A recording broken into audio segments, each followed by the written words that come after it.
بسم الله الرحمن الرحيم قل أعوذ برب الناس ملك الناس إله الناس من شر الوسواس الخناس الذي يوسوس في صدور الناس من الجنة والناس صدق الله العظيم. سامعین محترم اور معزز ساتھیوں، اللہ تعالیٰ نے جو قرآن کریم ہمیں دیا ہے وہ تلاوت کرنے کے ساتھ ساتھ سمجھنے والی ایک کتاب ہے. اس سے رہنمائی لینا اور اس رہنمائی کے نتیجے میں جو ہمیں سبق ملتا ہے اس سبق پر عمل کرنا، یہ اس کتاب کا مقصد ہے. اس لیے تو جگہ جگہ پر اللہ نے قرآن کریم میں فرمایا ہدی و رحمہ. اس کتاب میں ہدایت ہے، رہنمائی ہے، چلنے کا طریقہ ہے، مشکل حالات میں اپنے آپ کو کیسے گزارنا ہے، ان تمام چیزوں کا طریقہ اس قرآن کریم کے اندر موجود ہے. اس لیے میں نے سورہ ناس پڑھی ہے، جو عام طور سے لوگ اپنی نمازوں میں پڑھتے ہیں.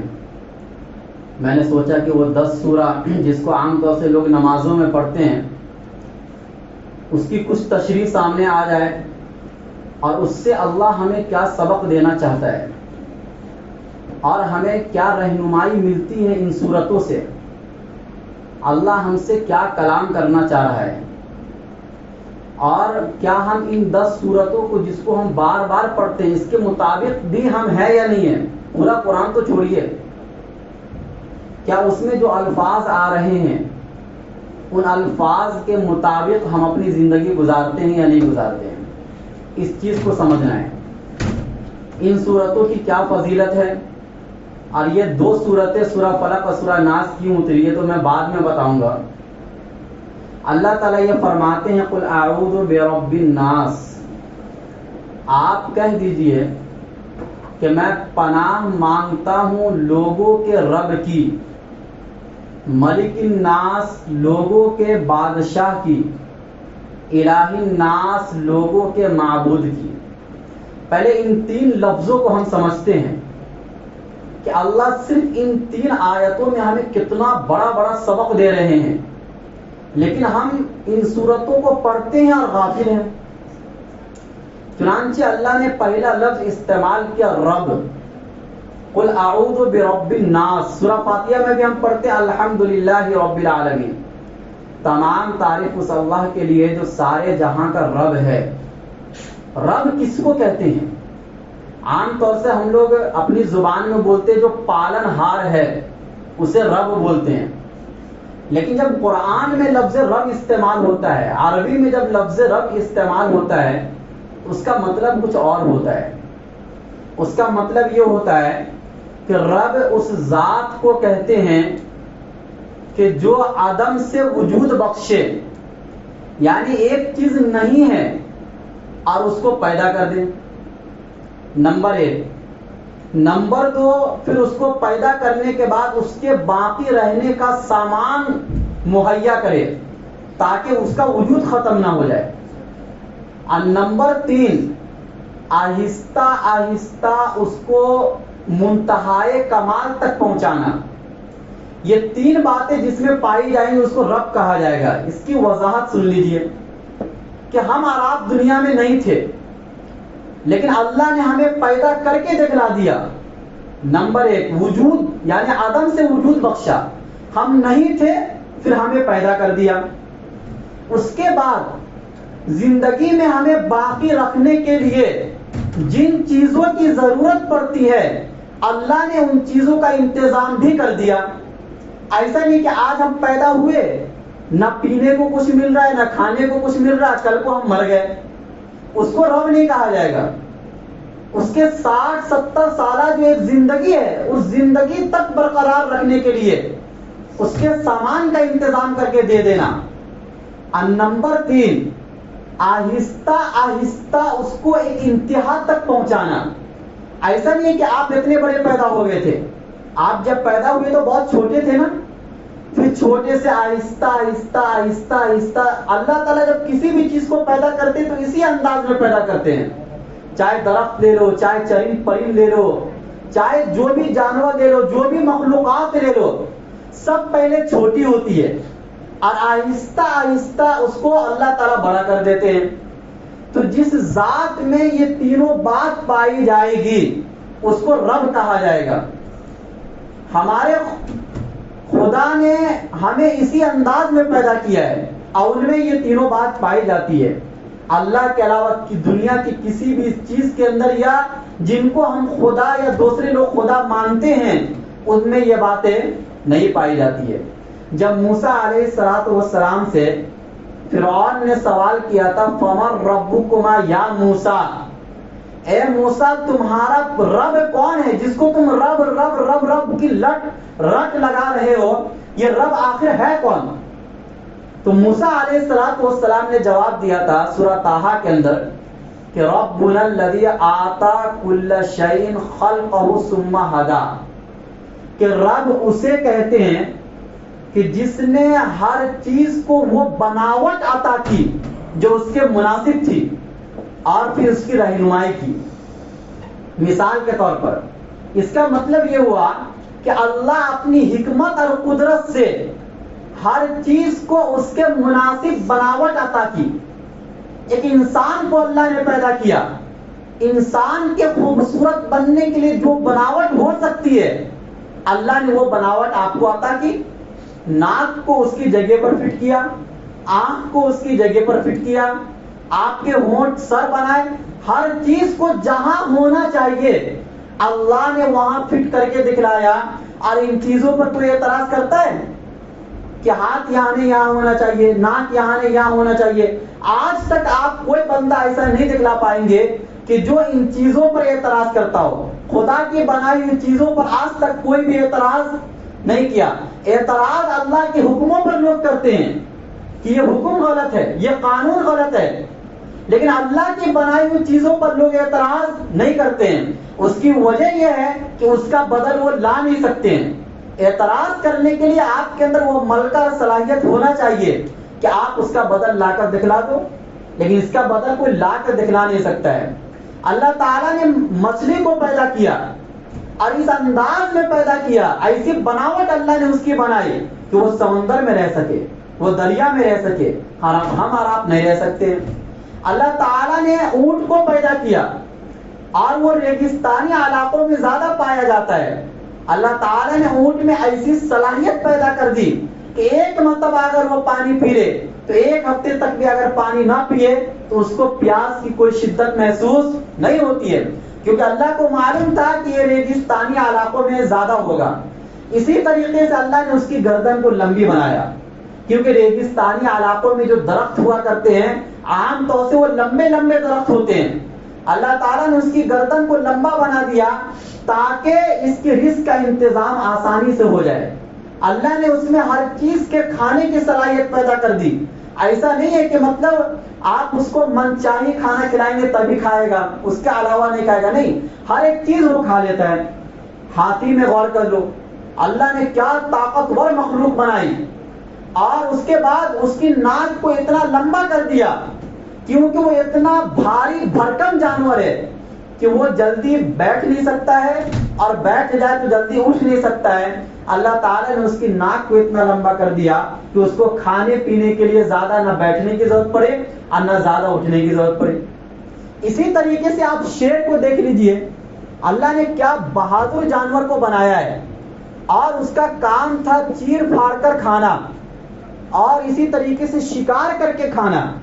اللہ تعالیٰ نے اس کے دانت کو ایسا بنایا کہ اگر وہ ایک چیز پر اپنی دانت کو لگا دے تو اس کو وہ اپنے قبضے میں کر لیتا ہے, کوئی اس سے چھوڑا نہیں سکتا ہے. کیوں؟ اللہ رب ہے. رب کی یہ ذمہ داری تھی کہ آپ ہر چیز کو اس کے مناسب بنائے اور مناسب بنانے کے بعد اس کے رزق کا انتظام کرے. یہ رب کی پہچان ہوتی ہے. یہ صلاحیت صرف اللہ میں پائی جاتی ہے, اللہ کے علاوہ کسی اور میں نہیں پائی جاتی ہے. نہ آج تک کسی نے یہ دعویٰ کیا کہ میرے اندر یہ صلاحیت موجود ہے. آپ کائنات کی ہر ایک چیز پر غور کر لیجئے.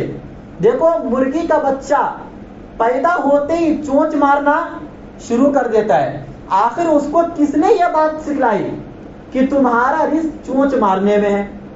اسی طریقے سے اور جانور کے بچے پیدا ہوتے ہی چلنا شروع کر دیتے ہیں، اس لیے کہ ان کو سنبھالنے کے لیے کوئی ماں باپ اس طریقے سے نہیں ہوتے جیسے انسانوں کے ہوتے ہیں. اللہ نے ان کے اندر پیدائش کے بعد سے ایسی صلاحیت اور ایسی طاقت پیدا کر دی کہ وہ چلنے لگا. اسی طریقے سے پرندہ پیدا ہوتے ہی اڑنا شروع کر دیتا ہے. آخر اس کو کس نے یہ بات بتلائی کہ تمہارے اندر اڑنے کی صلاحیت ہے، تم اڑ سکتے ہو؟ یہ بات کون بتلاتا ہے؟ خدا بتلاتا ہے. ماں کے پیٹ سے ایک بچہ پیدا ہوتا ہے، پیدا ہوتے ہی چھاتی میں منہ لگا لیتا بچہ اور اس سے اس کو سکون ملتا ہے. آخر اس کو کس نے بتلایا کہ تمہارا رزق یہاں موجود ہے؟ تو رب اس ذات کو کہتے ہیں کہ جو ہر مخلوق کو اس طریقے سے پیدا کرے جیسا ہونا چاہیے، اور پیدا کرنے کے بعد اس کے اندر وہ صلاحیت پیدا کر دے کہ اس کو پتہ چل جائے کہ ہمارا رزق کہاں ہے. یہ رب میں یہ صلاحیت ہوتی ہے. اسی طریقے سے پالن ہار، تربیت کرنے والے دو طریقے کے لوگ ہوتے ہیں. دنیا میں کوئی بھی آپ کی تربیت کرتا ہے اس کا مقصد یہ ہوتا ہے کہ وہ آپ سے فائدہ حاصل کرے. ماں باپ آپ کی تربیت کیوں کرتے ہیں؟ ایک امید پر کرتے ہیں کہ آگے چل کے ہمارا بچہ بڑا ہو جائے گا تو اس سے ہمیں فائدہ حاصل ہوگا، بڑھاپے میں یہ ہمارا سہارا بنے گا. لیکن رب آپ کی تربیت کرتا ہے، آپ کو کھلاتا پلاتا اس لیے نہیں کہ تاکہ اس سے ہمیں کوئی فائدہ ہو، بلکہ اس لیے کھلاتا پلاتا ہے تاکہ آپ رب سے فائدہ حاصل کریں. یہ دنیا کی تربیت کرنے والے اور خدا کی تربیت کرنے میں یہ فرق ہے کہ رب آپ کی ذات سے کوئی نفع حاصل کرنا نہیں چاہتا ہے. بغیر نفع کے، بغیر کسی فائدے کے وہ آپ کو کھلاتا ہے پلاتا ہے اور آپ کی تربیت کرتا ہے. اسی طریقے سے دنیا میں اگر کوئی کسی کی تربیت کرتا ہے تو اس کے پاس جو مال و دولت ہوتا ہے ایک وقت میں ختم ہو سکتا ہے وہ، لیکن ہمارا پروردگار اور ہمارا پالن ہار ایسا ہے کہ جب سے یہ کائنات بنی ہے 18,000 مخلوقات کو کھلا رہا ہے، پلا رہا ہے اور روزمرہ کی زندگی ہر ایک لمحے پوری کر رہا ہے، لیکن آج تک اس کے خزانے میں کسی بھی چیز کی کوئی کمی نہیں ہو رہی ہے. اسی چیز کو اللہ تعالی نے فرمایا وَإِن مِّن شَيْءٍ عِندَهُ إِلَّا خَزَائِنُهُ وَمَا نُنَزِّلُهُ إِلَّا بِقَدَرٍ مَّعْلُومٍ، کہ ہمارے پاس ہر ایک چیز کا خزانہ موجود ہے اور ہم دنیا میں ہر ایک چیز اتارتے ہیں مناسب مقدار میں. جب جتنی چیز کی ضرورت پڑتی ہے اتنا ہم اس دنیا میں اتارتے ہیں اور ہمارے پاس جو خزانہ ہے اس میں کسی بھی چیز کی کوئی کمی نہیں ہوتی ہے. یہ ہمارا رب ہے. اسی طریقے سے آج کل کے جو حالات چل رہے ہیں اس میں لوگ بہت مایوس ہو رہے ہیں، مہنگائی بڑھ رہی ہے، حالات خراب ہو رہے ہیں. یہ وہی آدمی مایوس ہوتا ہے جو رب کے رب ہونے پر راضی نہیں ہے یا جو رب کو رب تسلیم نہیں کرتا ہے. جب رب نے یہ بتلا دیا ان تمام چیزوں کی ذمہ داری میرے اوپر ہے، میں رب ہوں تمہارا، اور ہم اور آپ ان کو رب مانتے ہیں، تو پھر مہنگائی کے بڑھ جانے سے یا حالات کے خراب ہو جانے سے ایک مومن آدمی کو جو رب کو رب مانتا ہے اس کو اتنا گھبرانے کی ضرورت نہیں ہے. اس لیے کہ اللہ یہ فرما رہے ہیں کہ میرے پاس ہر ایک چیز کا خزانہ موجود ہے.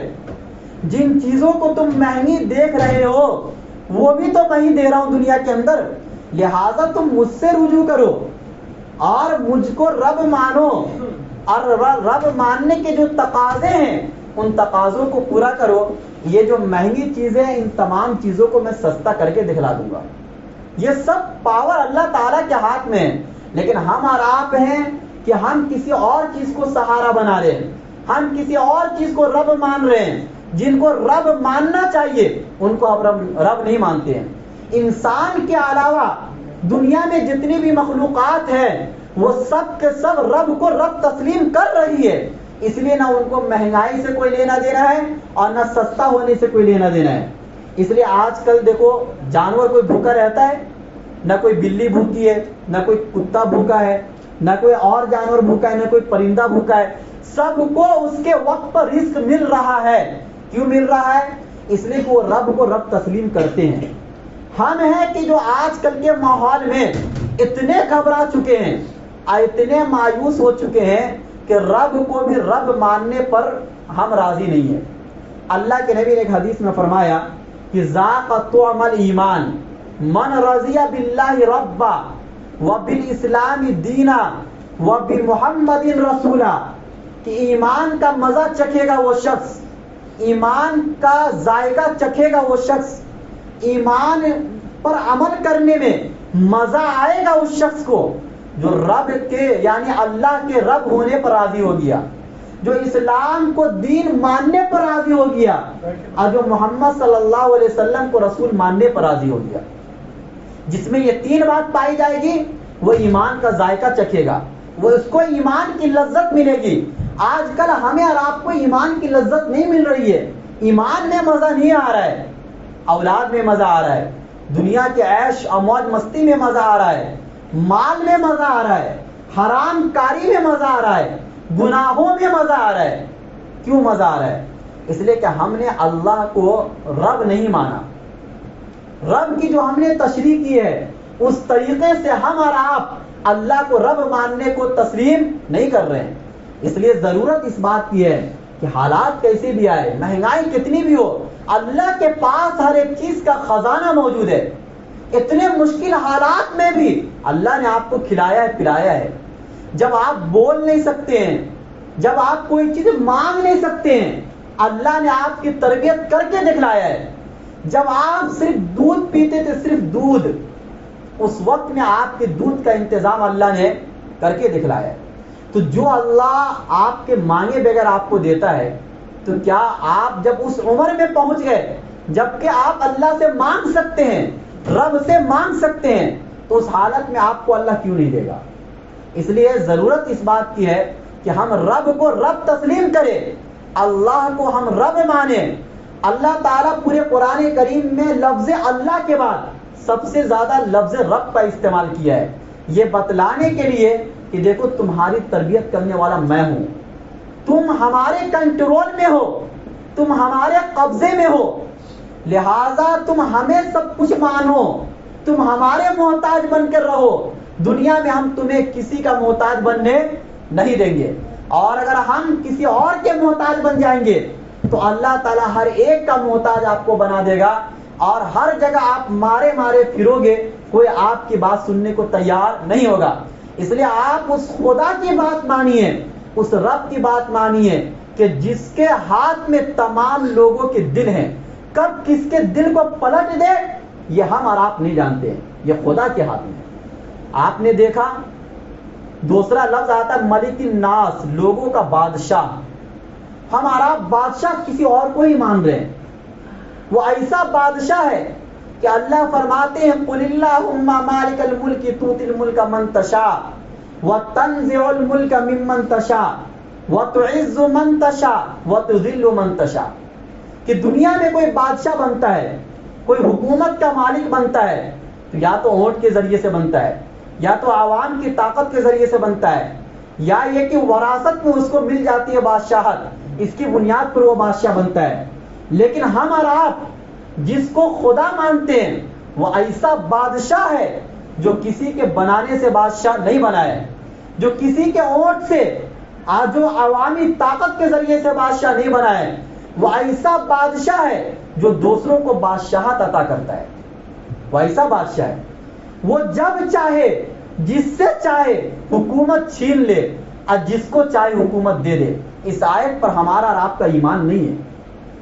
اگر اس آیت پر ہمارا اور آپ کا ایمان ہوتا تو کسی کے بادشاہت کے آ جانے سے یا کسی ظالم حکمراں کی حکومت کے آ جانے سے ہم اتنا نہیں گھبراتے.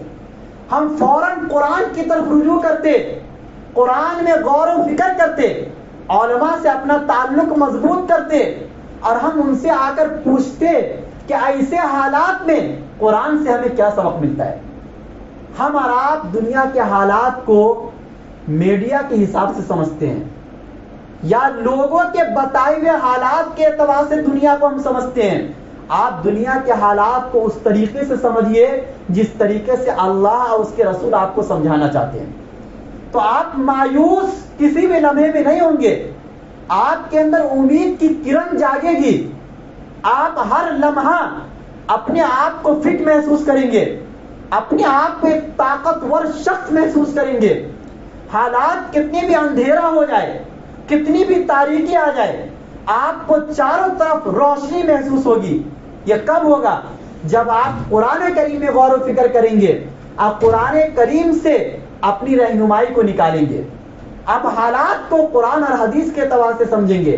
اگر آپ حالات کو سوشل میڈیا کے حساب سے سمجھیں گے, میڈیا کے حساب سے سمجھیں گے, یا اسی طریقے سے دنیا کے لوگ جس طریقے سے آپ کو سمجھانا چاہتے ہیں, اگر آپ اس طریقے سے حالات کو سمجھیں گے تو ہر طرف آپ کو مایوسی نظر آئے گی. جیسا کہ آج ہو رہا ہے, کوئی بھی نہیں سمجھنے کو تیار ہے کہ بھائی ایسے حالات میں قرآن کیا کہتا ہے. صحابہ کرام نے 700 سال تک اس دنیا پر حکومت کی ہے, اور ایسی حکومت کی ہے کہ دنیا کی کوئی طاقت نظر اٹھا کر نہیں دیکھ سکتی تھی. جس ملک میں صحابہ چلے جاتے تھے وہ ملک صحابہ کا ہو جاتا تھا. نہ لڑنے کی ضرورت پڑتی تھی, نہ بولنے کی ضرورت پڑتی تھی. آخر ایسی طاقت اور ایسی صلاحیت اللہ نے مسلمانوں کو 700 سال تک کس بنیاد پر دی تھی؟ صرف اس بنیاد پر کہ وہ ہر حالات میں اپنی رہنمائی قرآن کریم سے حاصل کرتے تھے.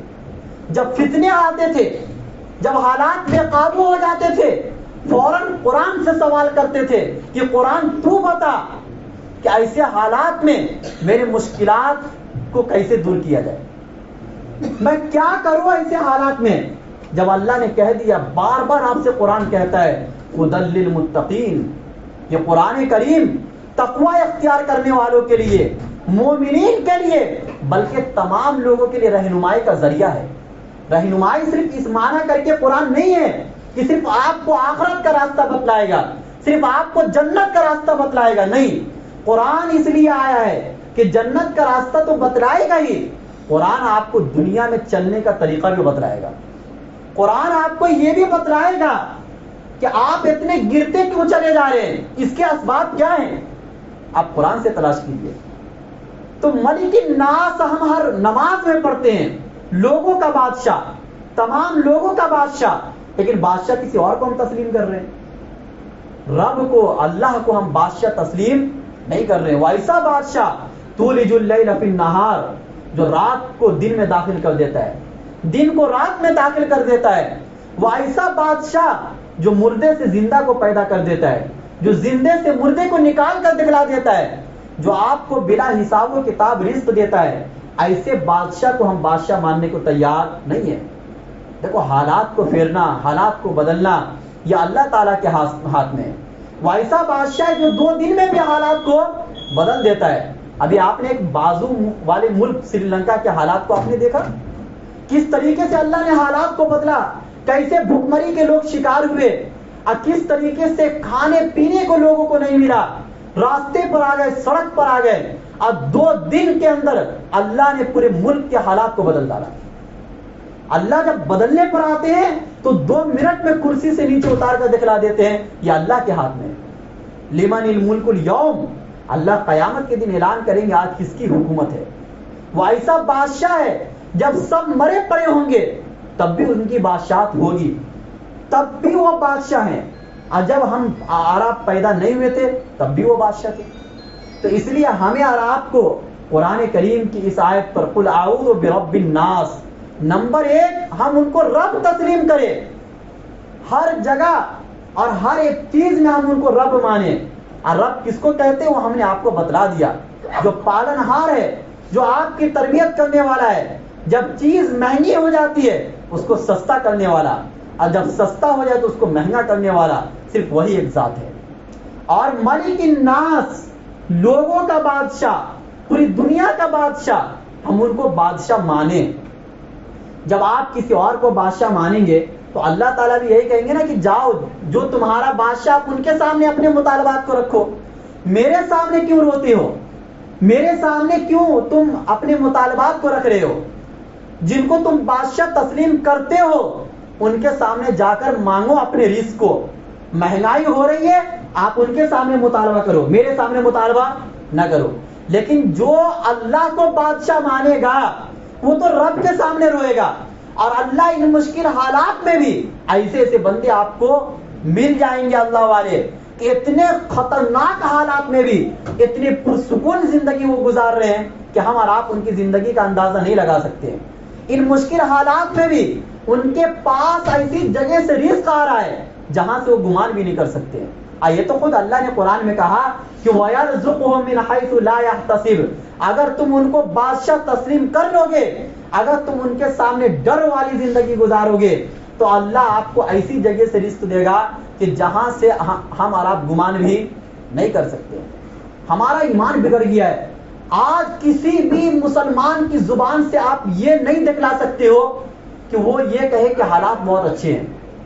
کسی بھی مسلمان کی زبان سے نیگیٹو پہلو ان کی زبان سے نکلتا ہے, منفی پہلو ان کی زبان سے نکلتا ہے, پوزیٹو پہلو تو ان کی زبان سے نکلتا ہی نہیں ہے. لوگوں کا رب پر بھروسہ بالکل نہیں, ایک دم ختم. ایسا لگ ہی نہیں رہا ہے کہ ہمارا اور آپ کا کوئی رب بھی ہے, کوئی ہم کو چلا رہا ہے. ایک دم ایسے مایوس ہو گئے ہیں, ایسا لگ رہا ہے کہ کیا ہم لوگ کہاں جائیں گے, کون سی وادی میں ہمیں پھینک دیا جائے گا, کون سے گٹر کے ڈھکن میں اٹھا کر کے ہمیں ڈال دیا جائے گا, کہاں ہمیں جلا دیا جائے گا, کہاں ہمیں پھینک دیا جائے گا. کچھ نہیں, ایسا لگ رہا ہے کہ ایک دم بے سہارا ہو گئے, بے آسرا ہو گئے, کوئی ہمیں دیکھنے والا نہیں, کوئی ہمیں سننے والا نہیں. اور روز ہم یہ آیت پڑھ رہے ہیں ان اللہ سمیع علیم, اللہ بہت سننے والا ہے, اللہ بہت جاننے والا ہے. پڑھتے ہیں لیکن یقین نہیں ہے, بھروسہ نہیں ہے قرآن کی آیتوں پر. اس لیے بھروسے کو بحال کرنے کی ضرورت ہے. مشکل حالات کا آنا, مشکل حالات کا آنا اللہ تعالی یہ بتلاتے ہیں کہ بہت جلد تم کامیابی کے کنارے کی طرف جا رہے ہو. حالات جب مشکل آتے ہیں تو اس کے بعد کامیابی. کبھی سنا آپ نے کہ لگاتار 2 دن ہو, رات میں رات نہ آئی ہو, 24 گھنٹہ دن اور اس کے بعد بھی دن, رات نہ آئی ہو, ایسا کبھی آپ نے سنا؟ بھائی روشنی آنے کے لیے اللہ کا قانون ہے کہ اندھیرا پہلے آئے گا, اب بہت اندھیرا آئے گا پھر روشنی آتی ہے. روز ہم اس چیز کا مشاہدہ کر رہے ہیں, رات کا دن کا, رات کا دن کا. اللہ کہتے غور و فکر کرو, رات اور دن کے آنے میں ان فی اختلاف اللیل والنہار, یہ قرآن کی آیت ہے. جو رات اور دن تمہارے پاس آ رہے ہیں اس میں تم غور و فکر کرو. تمہارے لیے مایوسی نہیں, امید ہے کہ اگر حالات بہت خراب ہو رہے ہیں تو انشاءاللہ بہت جلد حالات ٹھیک آئیں گے. اللہ تعالی ہم سب کو کہنے سننے سے زیادہ عمل کرنے کی توفیق نصیب فرمائے. وآخر دعوانا